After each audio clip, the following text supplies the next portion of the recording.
Hello நண்பர்களே. எல்லாரும் எப்படி இருக்கீங்க நண்பர்களே? எனது வீடியோ பாருங்க, சப்போர்ட் பண்ணுங்க நண்பர்களே. நான் நீலகிரி மாவட்டத்தை சேர்ந்தவ. எனக்கு நடந்த விஷயத்தை தான் இன்னைக்கு உங்க கூட பகிர்ந்துக்க போறேன் நண்பர்களே. எனக்கு வயது 19. மாநிறம், ஒல்லியான உருவம், பார்க்க படு சூப்பரா இருப்பேன். என்னோட அப்பா தேயிலை தோட்டத்துல வேலை செஞ்சுட்டு வராரு. என்னோட குடும்பம் ரொம்ப எளிமையான குடும்பம். நான் என்னோட பள்ளி படிப்ப நீலகிரி அரசு பெண்கள் ஸ்கூல்ல படிச்சேன். 12ஆம் வகுப்பு வரை படிச்சிருக்கேன். நாங்க குடிசை வீட்ல தான் வாழ்ந்துட்டு இருக்கோம். மழை வந்தா எங்களுக்கு ரொம்ப ரொம்ப சிரமமா இருக்கும். என்ன நல்ல இடத்துல கல்யாணம் பண்ணி வைக்கணும்னு அம்மா அப்பா 2 பேரும் ரொம்ப ஆசைப்பட்டுட்டு இருந்தாங்க. ஆனா அதுக்கு வருமானம் ரொம்ப நெருக்கடியா இருந்துச்சு. அப்பா அம்மாக்கு உதவியா நானும் கொஞ்ச நாள் வேலைக்கு போகலான்னு முடிவு செஞ்சேன். பேப்பர்ல விளம்பரம் பார்த்து எங்க ஊருக்கு பக்கத்து மாவட்டமான கோயம்புத்தூருக்கு என்ன வேலைக்கு போனேன். அவ்வளவு சூப்பரா ஊர் இருந்துச்சு நண்பர்களே. கோயம்புத்தூர்ல இருக்கக்கூடிய பீளமேடு அப்படிங்கிற பகுதியில தான் எனக்கு வேலை கிடைச்சது. அம்மா அப்பா 2 பேரும் என்ன வேலையில சேர்த்து விட்டுட்டு போனாங்க. அங்க 100 பொண்ணுங்களுக்கு மேல வேலை செஞ்சுட்டு இருந்தோம். அது ஒரு பஞ்சு மில். பஞ்சுல இருந்து நூலை தரம் பிரிச்சு கொடுக்கறது தான் அந்த கம்பெனில செய்யக்கூடிய வேலை. நான் சின்ன பொண்ணா இருக்கிறதால எனக்கு ட்ரைனிங் கொடுத்துட்டு இருந்தாங்க. எங்க கம்பெனில இருந்து 1 கிலோமீட்டர் தள்ளி இருக்கக்கூடிய இடத்துல தான் நாங்க தங்கி இருக்கக்கூடிய ஹாஸ்டல் இருக்கு. நாங்க வேலை முடிஞ்சதுமே பொண்ணுங்கள்லாம் சேர்ந்து நடந்து தான் தங்கும் விடுதிக்கு போவோம். போகிற வழியில இருக்கிற கடைகளெல்லாம் நான் வேடிக்கை பார்த்துட்டே போவேன் ஃப்ரெண்ட்ஸ். அங்கேயே எங்களுக்கு தேவையான உணவுகள் எல்லாம் சமைச்சு கொடுக்க ஒரு அக்காவும் இருக்காங்க. இப்படிதான் தினசரி எங்க வேலை போயிட்டு இருந்தது.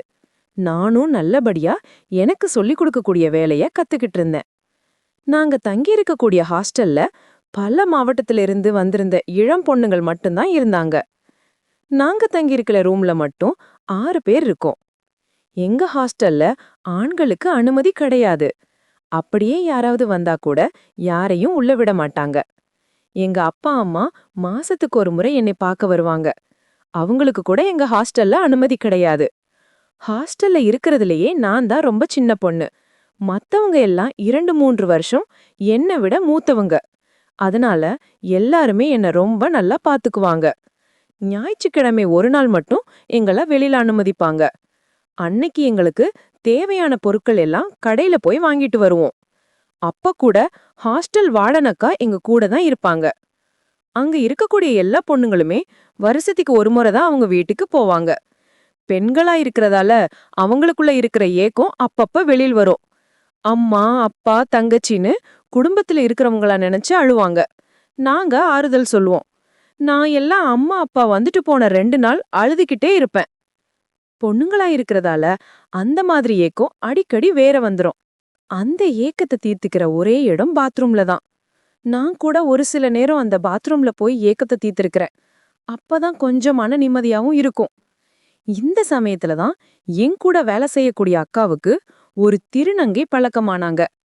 கம்பெனில இருந்து வேலை முடிஞ்சு நடந்து வரும்போது அவங்க 2 பேரும் ஹாஸ்டல் வர பேசிட்டே வருவாங்க. நானும் அவங்க கூட நடந்து வருவேன். ஒரு நாள் அவங்க வீட்ல யாரும் இல்ல அப்படின்னு சொல்லி சனிக்கிழமை இரவு ஹாஸ்டல்ல தங்கிறேன்னு சொன்னாங்க. ஆனா அதுக்கு ஹாஸ்டல் வார்டனா இருக்கிற அக்கா ஒத்துக்க மாட்டேன்னு சொல்லிட்டாங்க. அவங்க கிட்ட கெஞ்சி கதறி ஒரு நாள் மட்டும் தங்குறதுக்கு என் கூட இருக்கிற அக்கா அனுமதி வாங்குனாங்க. அன்றைக்கு இரவு நாங்க 6 பேர் தங்கி இருக்கிற ரூம்ல தான் அந்த திருநங்கை அக்காவும் தங்குனாங்க. எல்லாருமே சாப்பிட்டு முடிச்ச பிறகு கொஞ்ச நேரம் ஜாலியா ரவுண்டா உட்காந்து பேசிக்கிட்டு இருந்தோம். எங்களுக்கு யாருக்கும் மொபைல் போன் கிடையாது. அப்போ அந்த திருநங்கை அக்கா தன்னுடைய கையில வச்சிருக்கிற மொபைல் போன் இளையராஜா பாட்டு போட்டாங்க. சூப்பரா இருந்துச்சு. கொஞ்ச நேரம் கழிச்சு அந்தரங்கமான படங்களை போட்டாங்க. கூட இருக்கிற பொண்ணுங்களும் கொஞ்சம் ஜாலியா ஓப்பனாவே பேச ஆரம்பிச்சாங்க. என்னக்கா நீங்க வேற இப்படி காட்டுறீங்க? இவ்வளோ பெருசெல்லாம் பார்த்தா எங்களால தாங்கவே முடியாது. அப்புறம் எல்லாருமே போய் பாத்ரூம்லயே உட்காந்துக்குவோன்னு சொன்னாங்க. எனக்கு தூக்கி வாரி போட்டது நண்பர்களே. பயம் படபடப்பு வந்துருச்சு. அப்புறம் கொஞ்ச நேரம் அமைதியா அவங்க பேசுறத மட்டும் கேட்டுட்டு இருந்தேன். அந்த மாதிரி படங்களை பார்த்து கிண்டலா சொல்லி சிரிச்சாங்க. நான் படுக்க போறேன்னு சொல்லிட்டு அந்த படங்களை எதுவும் பார்க்காம என்னோட பெட்ல போய் படுத்து பெட்ஷீட்டை இழுத்து போத்திக்கிட்டேன். அவங்க எல்லாம் உட்கார்ந்து வெறிக்க வெறிக்க அந்த படங்களை பார்த்துட்டு இருந்தாங்க. பெட்ஷீட்டுக்கு உள்ளேயே எனக்கும் செமையா மூட ஆரம்பிச்சது. அந்த நேரத்துல வார்டன் என்ன லைட் எரியுதுன்னு சத்தம் போட்டதால எல்லாரும் லைட்டா ஆஃப் பண்ணிட்டாங்க. கொஞ்ச நேரத்துல என்ன அறியாம நானே தூங்கிட்டேன். கொஞ்ச நேரத்துல என் கூட இருக்கிற அக்காவினுடைய முனங்கல் சத்தமும் இச் இச் இச் ஒரு மாதிரியான சத்தமும் கேட்டுச்சு. தூக்கம் தெளிஞ்சு பார்க்கும்போது இன்னுமே பஜக் பஜக்னு சத்தம் ரொம்ப தெளிவா கேட்டுச்சு. என்னடான்னு பெட்ஷீட்டை விலக்கி பார்க்கும்போதுதான் எனக்கு பயங்கர அதிர்ச்சியா இருந்துச்சு. எங்க ரூம்க்கு வந்திருக்கிறது திருநங்கை இல்ல, அவங்க திருநம்பி. உடல் அளவில் ஆணாகவும் மனதளவில் பெண்ணாகவும் உள்ளவங்க. இவங்கள பத்தி புத்தகங்கள்ல நான் படிச்சிருக்கிறேன். இவங்க ஆணா இருந்தா கூட இவங்க பெண்ணு மாதிரி தான் இருப்பாங்க. இவங்களால எந்த பயனும் இல்லைன்னு எனக்கு நல்லாவே தெரியும். ஆனா நான் கண்ட காட்சி தான் என்ன ரொம்ப அதிர்ச்சிக்கு உள்ளாக்குச்சு. அவங்க ரொம்ப தடிமனான தடி வச்சிருந்தாங்க. அது நல்லா கருப்பா கம்மிய போல இருந்துச்சு. செமையா வெடைச்சிருந்தது. எனக்கு சொல்லும் போதே பயங்கரமா புல்லரிக்குது நண்பர்களே. அந்த அக்காவை போட்டு சும்மா குத்து குத்துன்னு குத்துனாங்க. அந்த அக்கா என்ன பண்றதுன்னு தெரியாம சொகத்துல துடிச்சாங்க. என் ரூம்ல இருக்கிற பொண்ணுங்கள்லாம் சுத்தி நின்று இத பாத்துட்டு இருந்தாங்க. எனக்கு ஒரே ஆச்சரியமா இருந்தது. எப்படி உங்களால கம்பிய பெருசாக்க முடிஞ்சதுன்னு திருநம்பி அக்கா கிட்ட கேட்டேன். ஒரு சில நேரத்துல இது வெடைக்குண்டா அப்படின்னு சொன்னாங்க. கவர் போட்டு பண்றதால யாருக்கும் எந்த தொந்தரவும் இல்லடின்னு ரூம்ல இருக்கிற பொண்ணுங்க சொன்னாங்க. தப்புன்னு எதையும் நினைக்காதீங்கடி அப்படின்னு குத்து வாங்கிட்டு இருக்கிற அக்கா சொன்னாங்க.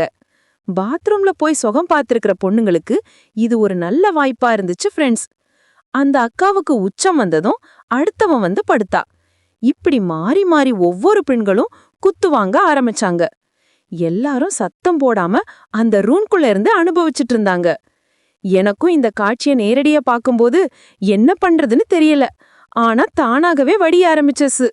எல்லாரும் ஒரு ரவுண்டு முடிஞ்சதுக்கு பிறகு அவங்க சின்ன பொண்ணா இருக்கிறதால அவளுக்கு வேண்டான்னு சொன்னாங்க. ஆனா எனக்கு தூக்கி வாரி போட்டுச்சு.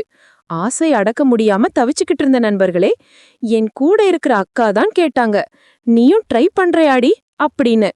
இல்லக்கா அது அப்படின்னு தயங்குனேன். எப்படி என்னால ஓப்பனா சொல்றதுன்னு தெரியல. கொஞ்சம் வெக்கமும் இருந்தது. 6 பேர்ல நான் கொஞ்சம் அழகாகவும் ஸ்லிம்மாகவும் இருக்கிறதால அந்த அண்ணா டக்குன்னு என் கைய பிடிச்சு பெட்ல படுக்க வச்சாரு. என்கிட்ட எந்த அனுமதியும் கேட்காம என்னுடைய நைட்டிய தூக்குனாரு. எனக்கு ரொம்ப ஆர்வம் இருக்கிறதால எந்த தடையும் சொல்லல. அது உள்ள விடும்போதுதான் உண்மையான சுகம்னா என்னன்னு தெரிஞ்சது. அவ்வளவு அருமையா இருந்துச்சு. வெறி தீர பண்ணி என் ஆசையெல்லாம் தீர்த்து வச்சாரு. எனக்கு முடிஞ்ச உடனே மறுபடியும் எல்லாரும் அடுத்த ரவுண்டுக்கு தயாரானாங்க. ரூம்ல இருக்கிற 6 பேருமே அரகுர ஆடையோட இருக்கிறத பார்க்கவே கண் கொள்ள காட்சியா இருந்தது. வெறித்தனமா என்ன தட்டி எடுத்தாலும் எனக்கு ஆசை அடங்கல. அடுத்த ரவுண்டு எப்ப வரும்னு காத்துட்டு இருந்தேன். அந்த அண்ணா விதவிதமா செய்யறத பார்த்து பார்த்து ரசித்தேன். அடுத்த ரவுண்டு எனக்கு வரும்போது முன்னமே தயாராகி, அண்ணா உங்களுக்கு அது வருமா அப்படின்னு கேட்டேன்.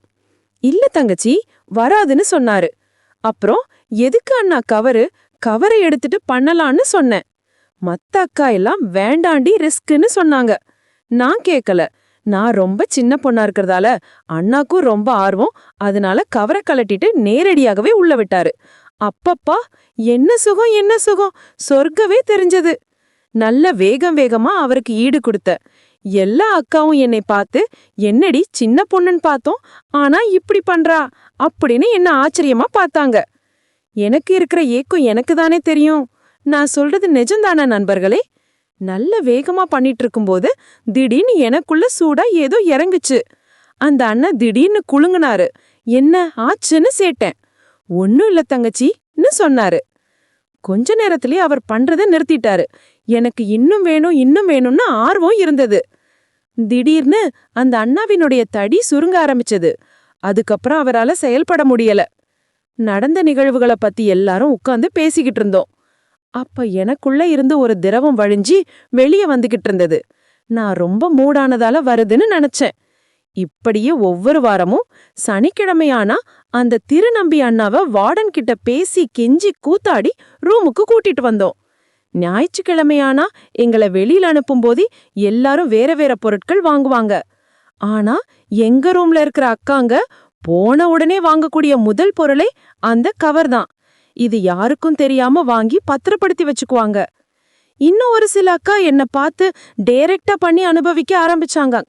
2-3 வாரம் நல்ல என்ஜாய் பண்ணன அப்புறம் தீபாவளி பண்டிகை வந்ததால 10 நாட்கள் விடுமுறையில வீட்டுக்கு வந்தேன். அங்குதான் எனக்கு மிகப்பெரிய அதிர்ச்சி காத்துட்டு இருந்தது. அந்த மாசம் நான் தூரமாகல. ஏன் தூரமாகலன்னு யோசிச்சுட்டு இருந்தேன். எதுக்கும் மெடிக்கல் கிட் வாங்கி யாருக்கும் தெரியாம வீட்ல டெஸ்ட் பண்ணி பார்த்தேன். 2 கோட விழுந்திருந்தது. பயங்கர அதிர்ச்சி அழுகியும் வந்துருச்சு. என் கூட இருக்கிற ரூம்ல இருக்கிற அக்காவுக்கு சொல்லலான்னா அவங்களுக்கு போனே கிடையாது. உடனே ஒரு பெரிய டிராமா பண்ணி இனிமே நான் வேலைக்கு போக மாட்டேன்னு அப்பா கிட்ட சொல்லி சண்டை போட்டேன். அப்பா என்னோட தாய் மாமாவுக்கு கல்யாணம் பண்ணி கொடுக்க முடிவெடுத்தாரு. ஐப்பசி மாசம் எனக்கு கல்யாணம். வயித்துல குழந்தையோட கல்யாணத்துக்கு காத்துட்டு இருக்கேன். நண்பர்களே, எனக்கு வேற வழியே தெரியல. நான் என்ன பண்ணட்டும்? நீங்களே சொல்லுங்க. இது போன்ற கதைகளை தொடர்ந்து கேட்க இணைந்திருங்கள் நண்பர்களே.